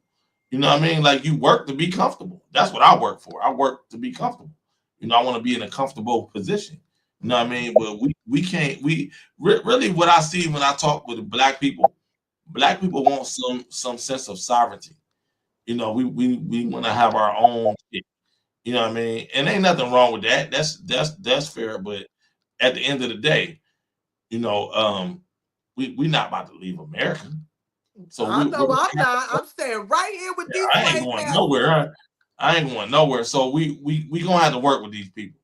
So you know, like there's nothing wrong with having a seat at the table, as long as it's a fair seat at the table, and we get the same thing that everybody else get, and we get paid. We get what we supposed to get. There's nothing wrong with having a seat at the table. We gotta work with these people. That's just what it is. They ain't going nowhere, and we ain't going nowhere. Not all the time we have to work for them. We can create our own. Work with. Work with. Okay, yeah. Because we can't have our own business. We really don't have to deal with it. Because I'll be honest, I don't even deal with white people like that much. But in certain situations, like you said, certain jobs that you do have to work alongside. As long as you respect me, I respect you. That's it. Yeah, I'm the same way, sis. I hear you. I hear you. I'm the same way. I can work with anybody. I'm not about to be white man ain't about to be invited to my house for dinner. I'm not about to go to his house for dinner. But we can work together all day. Let's do this job and let's get it done. Let's be respectful of each other and we be tolerant. You know, and then it shouldn't be no problem after that. Yeah, it shouldn't be. That's why I said I don't understand why white people are so afraid or they think we trying to take over. But that's that guiltiness. They know what their ancestors has done, so they think that we're going to try to get back. No, we don't care. We just want a fair chance. That's it. We want to be paid the same. We want to be taken care of the same. You understand? We're not asking for no more, no less, because we work hard. What Jasmine Crockett said. Jasmine Crockett said, none of those council women got nothing on me. You know why? She said, because I had to work extra hard to get what I got. And I had to have extra education just to be where I'm at. They could never be where she at. So yeah, we work extra hard just to fit in. So that means we just want the same thing. We want y'all to be fair. I want to read. So Pamela Jones says, now we are educated. And I think yes, that even though I know Tiffany said we need counseling and we need, we are in a different space now. We can't be thinking like it's 1905. Right. Now we're educated. We are a lot more. We have a lot more resources. We can do a lot. And I'm going to play this video. I played it before on the show. I want to play it for the brother Rance because this is JR, a basketball player. And basically what he was talking about incident that occurred. They were in the locker room and basketball player looking for a place to go practice. And he pretty much said, we have money. We can purchase our own arena. Why are we going to UCLA or begging them to let us into practice. Why don't we buy our own arena and make it a business? But what he said was very, very powerful. It's like at the end he said, we have the money, we just don't have the mindset. And I think that's the big problem with black people today. We all have money because we can find money to do stupid shit with it. Like Kevin said, everybody needs a Mercedes, everybody needs a fancy bag, a $3,000 handbag, or you know what I mean? But when it comes to putting money God. and starting a business, we can't seem to get that together. But here's J.R. Smith. We're so trained and it's so embedded to have that Eurocentric mindset that worry about myself, worry about me, worry about mine, worry about mine. I'm not going to help nobody else who look like me build up when everybody else do it but us. I got Paul George sitting right here. I got DeMar DeRozan sitting right here. I got Russell Westbrook sitting right here. I'm literally sitting next to all of these dudes who are LA guys. I'm like, bro, I'm not counting your chips, but everybody else is. So you make 200, you make 200, you make 175, you make 150, you make 180. Why don't y'all have your own gym? Why we gotta go to UCLA to work out in LA every time? What bank gonna turn us down? We about to build this whole shit out for our community. We got the money. We don't have the mindset. Right? I mean, he's sitting in a locker room with all these guys who are making 200 million. This guy's making 150 million. This guy's making 100 million. And they're wondering how we're going to go practice. You have the money, go buy your own gym. But like he said at the end, we have the money, we just don't have the mindset. You know what I mean? Right. I think that we need assistance. We need to be redirected, reprogrammed. You understand? As he, Who knows?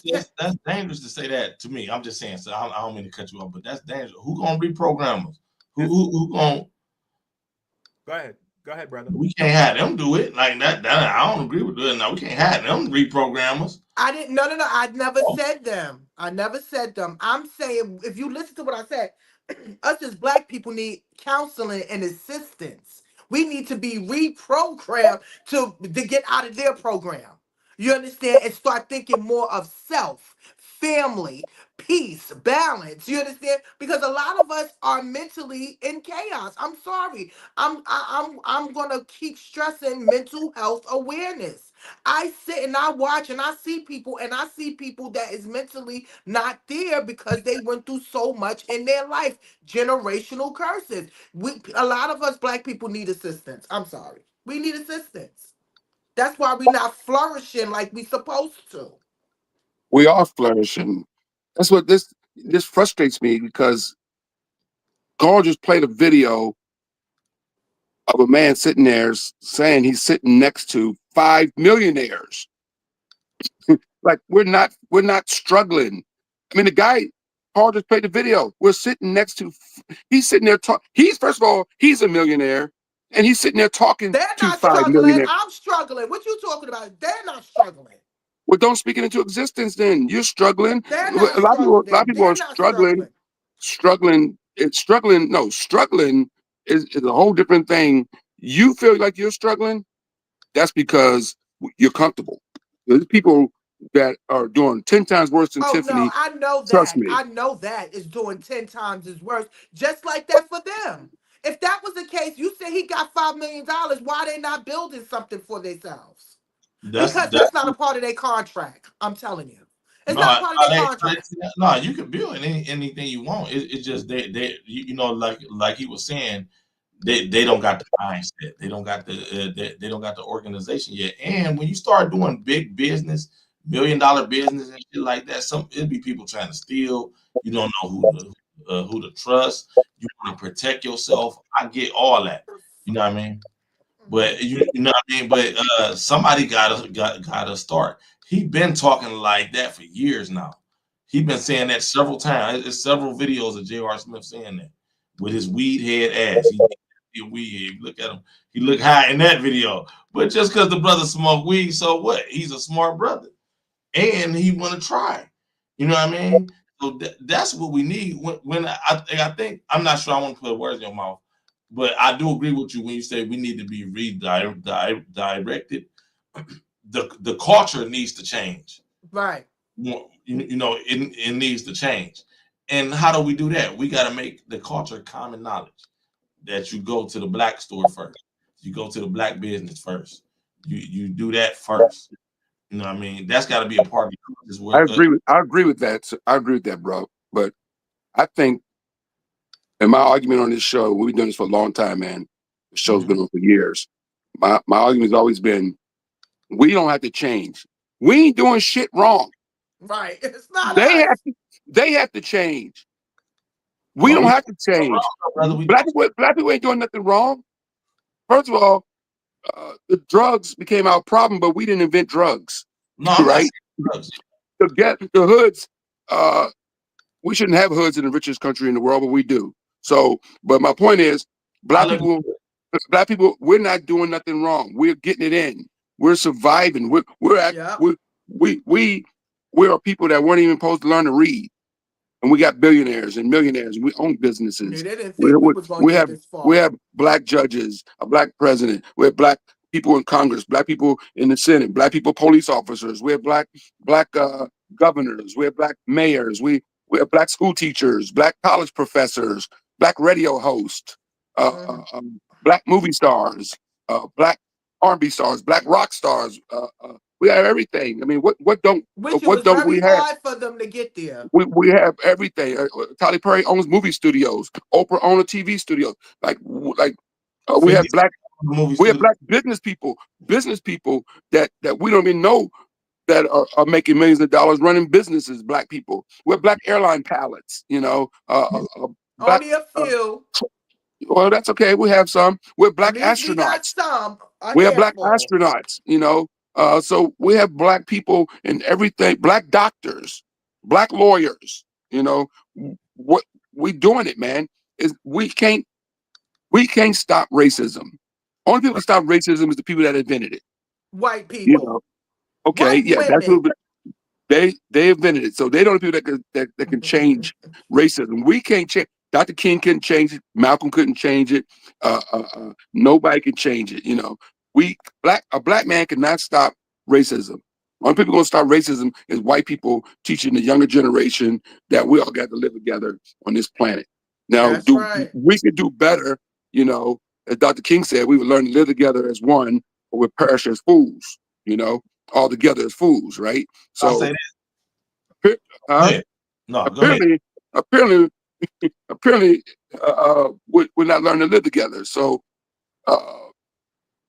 and nothing's going to change, man. Look, racism has been here for 400 years, and as I read somebody say, if the white man hasn't stopped being racist in 400 years, what makes you think he's going to stop being racist in another 400 years? It's not going to happen, right? They're going to continue to be racist. Some of them, not all white people are racist, but we have a large majority of white people that are racist. That especially the people that have power. At least 85% of their asses. I wouldn't even go that. I wouldn't even say that much. No, I say more than that. I say shit. All of them is like that because I don't think all white people are racist. If they ain't like that, they know somebody that's like that, and they or they want to be So that I'm saying all of them. My thing is this though, right? I used to listen to a guy, R.I.P. Mr. Nelly Fuller. You know what I mean? He used to speak about it ain't about ending the racism. It's about having a system of justice. It's evil people out here. These people evil. White people evil. They've proven that with their history. They have an evil, racist. They are wicked people.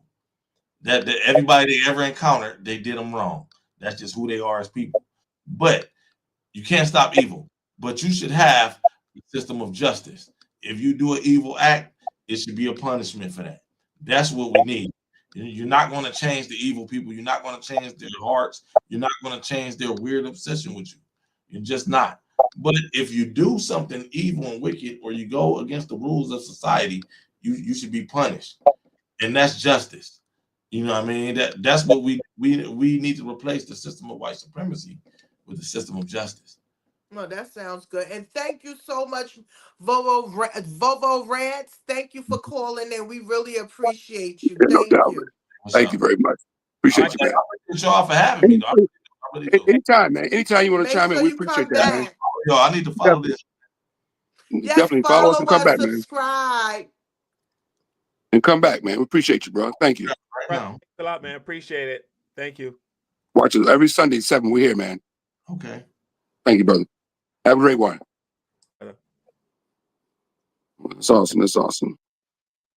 So, you got a lot of people in the You got people in the comments fighting each other. Well, not really fighting each other, but You saw I had to go in there a couple of times, and I see we got somebody is back in here again. We good. We good. We've been flowing and going, and we don't need your assistance, darling. Lorraine is getting a lot of Lorraine's making a lot of waves, I would say. Lorraine, Miss Lorraine said she's 63 years old. If you know me and people know me, I respect my elders. So, Miss Lorraine, I'm gonna respect you, because my mother would slap my ass if I be disrespectful. But we respect your opinion and thank you for chiming in. yeah. We're gonna wrap it up. We already had an hour and a half. I want to thank everyone for chiming in today. Please like, share, and subscribe to our show. Please hit the notification bell so you get notified when we go live on Sundays, 7 p.m. Eastern time every Sunday. We literally don't take thing. Last week was Super Bowl, so we took a break for that. But we are here every Sunday because the haters don't stop, and we ain't gonna stop either. Should I ask you this before you go, brother? Before you go? Yeah, go ahead. Are y'all comedians or what? Like, it look like y'all perform on stages? Like, what do you guys do? Kevin and I do. Tiffany does. Is it what's you? Are you wanted? You said Kevin and you do what? Comedy. Oh, comedy. Okay. Yeah, and I'm a professional beauty artist and a coordinator. Okay, are y'all on tour or anything like that? Or like y'all got any videos I can catch y'all comedy or? We're gonna tell you that when you show your face, bro. Yeah, right. I just got on my pajamas. No, yeah, that's it. Oh, okay. Never mind. Never mind. I'm a comedian. I got to talk about your pajamas, man. Well, you can. I want to come on. Yeah, I'm in my pajamas. No, I just wanted to come on. Yeah. Okay. You can look us up. You can Google us. We all are Googleable. We can we all on Facebook, Instagram. We are all there. You can look us up, and you can find out Kev always talks about when he's performing. Carl also. Yeah. Hey, I was on a TV show you probably heard of called Def Comedy Jam. So yeah, man. Kevin Lee on there? there? Yeah, Kevin Lee. Yeah, just push up Kevin Lee Def Comedy Jam. It'll pop up, bro. Were you on the old one or the new one? I was on the old one. I was on the original one. Yes. With Martin Lawrence. Okay. Oh, see, yeah. You trust me when you see it. You probably already seen it. Everybody's already seen it. Then they say, "Oh yeah, what's on? I remember that guy. I remember that guy. Yeah, I remember that guy." What episode was it? I was on an episode with my man from Friday that passed away. What's his name? And Adele Gibbons was on my show also. And no, not Bernie Mac. I was on with Bernie. No, Bernie. That's right. Bernie did die. My man from Friday. Bernie wasn't in Friday. What's the boy who was in Friday? Peanut Head. He was a preacher on Friday. You talking about AJ Johnson? Yeah, AJ Johnson. That's my boy. Yeah, AJ Johnson. Yeah. So AJ Johnson, myself, Adele Gibbons. We were on the second episode of Def Comedy Jam. Yeah, second episode. Adele Gibbons, AJ Johnson, Kevin Lee, and Martin was the host. Okay. Yeah, I'm on that episode. Yeah. Yes. Okay. Right. Yeah. All right. All right, man. Pleasure, man. Watch the video, man. Get back with us, bro. All right, man. All right. Yeah. All right. All right. Had to see his face. Had to see his face. Make sure he wasn't a troll. Well, I don't give no information to nobody on the internet unless I know to see their face. Gotta stay safe, right? We gotta stay safe. Yeah, and if you come up on me, you'll get slapped. Just know that. I don't play those games. All right. So again, I want to thank everyone. Lorraine, thank you so much for checking in. Dark Kent, thank you so much. I see we have one of our favorite. Don't mention him or give him energy, please. And liking us. That's cool. He needed to come back. He needed a hit. He missed us. We didn't miss you, bro. I mean, I don't have a problem. he's fine. We know you're good. Yeah, he's good. Dark Kent, thank you for checking in. There's so many people. I'm not gonna get everyone, but thanks to everyone. Pamela Jones, Donna Hager, the regulars. Miss B. Miss B was going at it with Lorraine. I hope you guys smooth that out. D Cypher, thanks for checking in. D Cypher was making fun of my Dick Tracy hat, but that's okay. I rock this hat every Sunday. I'm not taking it off. And thanks to everyone for checking in. Please, like I said, like, share, subscribe. Obviously, we're trying to build up our subscribers on this channel. Everyone that stumbles upon our channel, they love it and they stick with us. So hopefully if you guys like and share, the algorithm would go up, and then we would be exposed to the masses. Before I go, Tiffany, anything you want to share before we go? Black History Month is popping. We have a lot going on. We got a lot of people talking about us. I love it. I love every bit of it. Thank you to all. Again, this is protected by fair use. We do not own the content or the music or anything on there. It's owned. Everything is alleged, our opinion only. Again, if you want to find out about us, you all can Google us. Our names is right there. Check us out. Also, I have a YouTube page too. It's Tiffany Coates 2904. If y'all want to subscribe to me, y'all can subscribe to me because I talk about hip hop and all of that. Calling them don't do most of the hip hop and the local gossip. But yeah, sometimes I be popping crap on my page. So if y'all want to check me out, y'all can check me out. But always check us out here on Sunday at 7 p.m. talking about our Black issues that's going on in today. So definitely, we love you. Thank you. Yeah, thank you for chiming in. We appreciate you all. Thank you. All right, Kev, anything you want to share that you learned on today's show? I ain't learned shit. I'm just kidding. No, it was a good show, everybody. Next week, this is Black History Month. I think we should celebrate Black history, Black music. I think that'd be something that we can That's do what to we supposed to have did last week. release some tension and get So away from the we'll do politics. music And next week. next week Good and we're gonna bad. do some good music. We're gonna do some hip hop. We're gonna do some R&B. We're gonna do some Good and oldies. bad. Yes. We're gonna play some Gladys Knight on this show. We're gonna play some Aretha Franklin. We're gonna play a little bit of everybody. You We're gonna better play hope some we get played. we're gonna play some Delphonics. Well, all that stuff's on YouTube. I mean on TikTok, so we can do it. TikTok is back. Carl, you got the TikTok page back up? Yeah. TikTok, You got your page back? Huh? Well, I never lost my page, but they are back now. You can put your page back up, Tiff. You didn't know that? No, TikTok I is allowing told you. you I made a mistake and deleted it off my phone, so they wouldn't let me come back. Well, you can go back in now. Okay, so I'm gonna check it out. All right. No, yeah, I'm coming. you can go back in now. So whatever that little, because I had deleted one off my phone, but I was able to go on my tablet. But now I got it back on my phone, so you could actually get your TikTok page back up now. Okay. It'll go back up to the original page too. You don't have to start all over again. Okay. So as soon as you get off the phone, go get your TikTok page back. Okay, I will go. Thank you. Yeah. All right. TikTok is back. I'm gonna close it out. Kevin has sent me a video of there's an Emmett Till statue that was unveiled. I did not know that. Kevin, thank you for.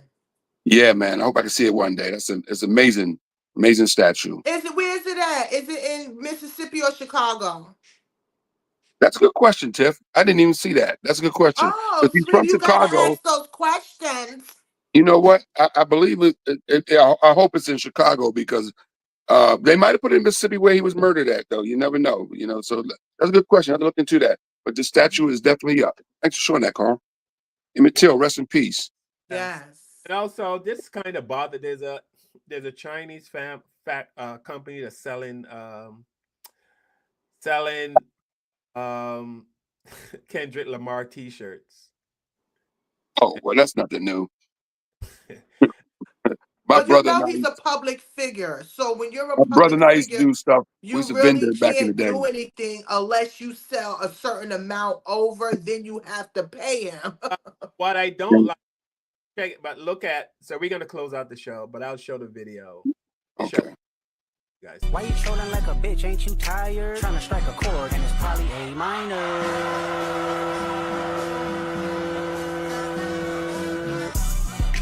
They not like us. They out like us. Look at those big ass teeth. Like how? Wait a minute. I know that smile because that's what you call it. That is how. Wait a minute. That is wrong. I'm Those gonna teeth, say his the teeth ain't that show. damn big. Oh, His that's teeth what ain't that big. But you know what though? If you ever get a characteristic, I have one right here of myself. Sometimes they make your features bigger than they supposed to be, right? His teeth shouldn't be that damn big. But it is That's a it is a victory cartoon trick. smile. You ever go to a cartoon guy and have him draw you on the character? You're gonna be blown up. Your ears gonna be big. Your teeth gonna be big, and all that sort of stuff. So that's just normal. I Yo, know that was it's so funny. we're very sensitive. We're very Wait a minute, sensitive. Carl said, look at them teeth. That's a victory smile. That's what that is. Yeah, that's crazy. That was a big ass teeth. But I want one of them shirts. I want one of them shirts. But and the Chinese people are about getting that money, man. Because I was saying, my brother and I used to do Obama shirts, man. And I still got some Obama stuff around here from back when he won the election. But those shirts, man, them Chinese people had them shirts printed up so damn quick. Yo, Kendrick is putting a lot of money in people's pockets. They don't play around. They don't play around, man. They get them shirts out quick. That was funny. Patricia says the Emmett Till statue is in Greenwood, Mississippi. So See, I told thank you, Patricia. Thank you. Yeah. Yeah. Thank you. Here's the statue, and A long time coming, but I know change gonna come. Oh, yes it will. It's been too hard living, but I'm afraid to die.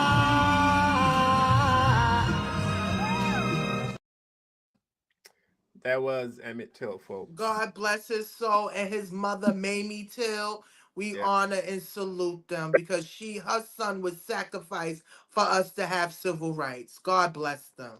Absolutely. Man, Sam Cooke, man, we're doing music next week. Sam Cooke is freaking amazing, man. Yeah, we're gonna have a party next week, Carl. That What song is just that? chills up my spine every time I hear Sam Cooke sing that song, man. All right. All right, Kevin, love you, brother. Tiffany, Love you, man. guys so much. Mama Lee, thank you. Patricia, thank you. All the other people that comment and love our show and keep coming back every Sunday. We really appreciate you. As you know, we keep it real. We bring the facts. We don't do any show unless we research and bring you guys the facts. And to the people that were going back and forth in today's chat, I hope you guys, it's still, we still not here to make enemies, but we all have different opinions. So I hope we can agree to disagree. All right, everybody. See you guys next Sunday. See you next Sunday. I'm black, y'all, and I'm black, y'all, and I'm blacker than black, and I'm black, y'all, and I'm black, y'all, and I'm black, y'all, and I'm blacker than black, and I'm black, y'all. I'm blickety black, blacker than black, I'm blacker than black, yo, because I'm black and I'm black. Yo, I'm black and I'm black, y'all, and I'm blacker than black, and I'm black, y'all, and I'm black, y'all, and I'm black, y'all.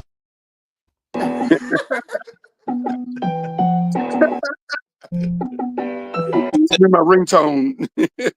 Chains, we helping you break the black show. We in a safe space dealing with the black trauma. We unpacking and inspecting all our baggage and drama. Cause we gotta unite, no more killing each other. It's time to see a new future for my sisters and brothers. You know it, Kevin, Colin, Tiffany, you'll have an epiphany. We'll give you everything you need to handle the enemy. We be giving you empathy, we gon' challenge you mentally. The right conversation so you grow exponentially. We built your penitentiaries, we built all your schools. Gave us brainwashed education, just making us fools. Hatred was what we got in exchange for love. No more manipulation from my God above. No, it's Carl, Kevin, and Tiffany. Now welcome to the Black Therapy Show. Let's go.